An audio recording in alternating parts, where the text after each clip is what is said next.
So if you can see right here, we've got the statue here in the foreground of the man kind of bent over and bowing. And then in the far background, there is the tower, Namsan Tower. It's kind of like a famous landmark in Seoul.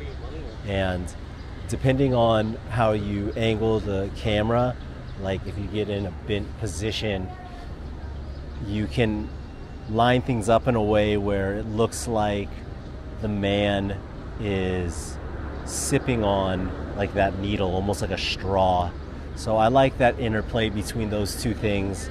It's a fun, playful kind of one punchline joke image. I like those. Those are fun when things just kind of line up really serendipitously that way. So it's a fun one. I've actually taken this one before, so maybe I'll share the image I took today and the previous one as well.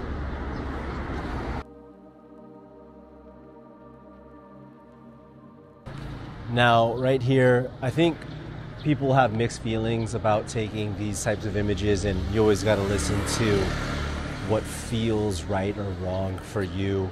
But we have somebody kind of sleeping here on this bench, and they got their shoes off. It's not that complex of an image. I do like the foot positioning and how the shoes are placed beneath and kind of framed in between the pillars. But one thing that I always try to say, conscious of when taking a photo like this, is I personally don't like to include somebody's face when they're in somewhat of like a maybe unflattering type of way, typically. And so this is one where I actually think the photo works better, kind of seeing the top half of their body severed and cut off. It keeps it ambiguous. You can't identify the person, and there's still kind of like a fun story to it. So I like that. We also have a little bit of the framing with the pillars on both sides depending on where the picture's taken, and then the story again with the shoes at the bottom and somebody just taking a little bit of a rest. But yeah, it's a fun one.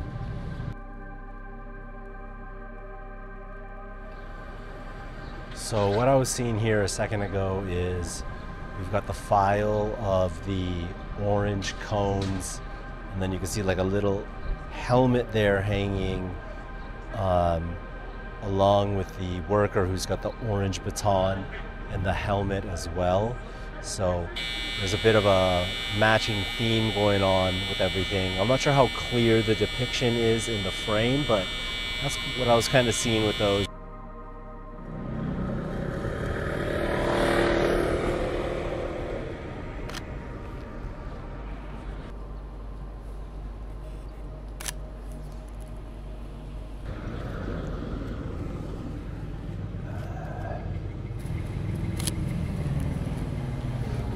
I once heard it said by one of my favorite photographers. His name is Christopher Anderson. He said, when we go out and shoot street photos, we're basically just going over and, you know, you're turning over rocks and looking to see what you can find. And sometimes you find the most interesting thing under a rock, and sometimes you find nothing. But you just keep going, on flipping over rocks. I really love that analogy. I felt like it was really fitting for what we do as street photographers.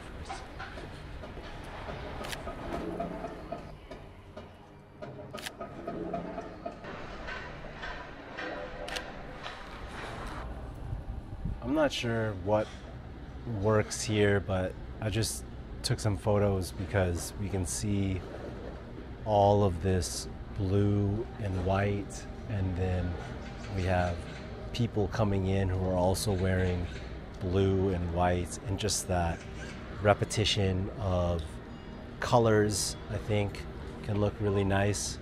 I'm not sure how well it'll balance, just because there's kind of a lot of stuff going on here, and the distance and separation between those colors might be a little bit too big of a bridge to kind of make that too big of a gap to be bridged with those things, I suppose, if that makes any sense. But yeah, take a look at them later, and if they worked, I'll share them, and maybe if they didn't, I will as well, so you can take a look and see why.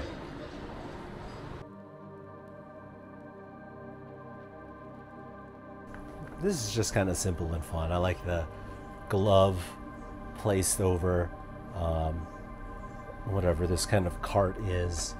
Kind of looks like a makeshift hand. I think it would be better if the fingers were actually kind of protruding out. But I've seen this semi-frequently in Korea. People will place their gloves over stuff, and it always kind of gives me a little giggle. So it's a fun one.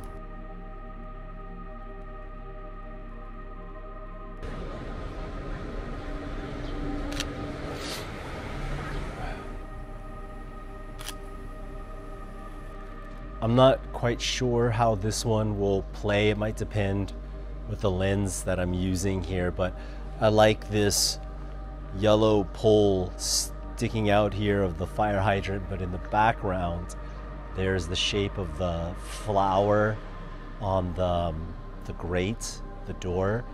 And then if I kind of line up the pole just right, it kind of looks like that flower in the background is blossoming out of the pole. So again, just kind of pairing those things together. The gap might be a little bit too big and lose some of the humor, I think, because I don't think I can fit the fire hydrant in and get the pole and the flower all together. But there still may be something there, but that's kind of what I'm seeing with this one.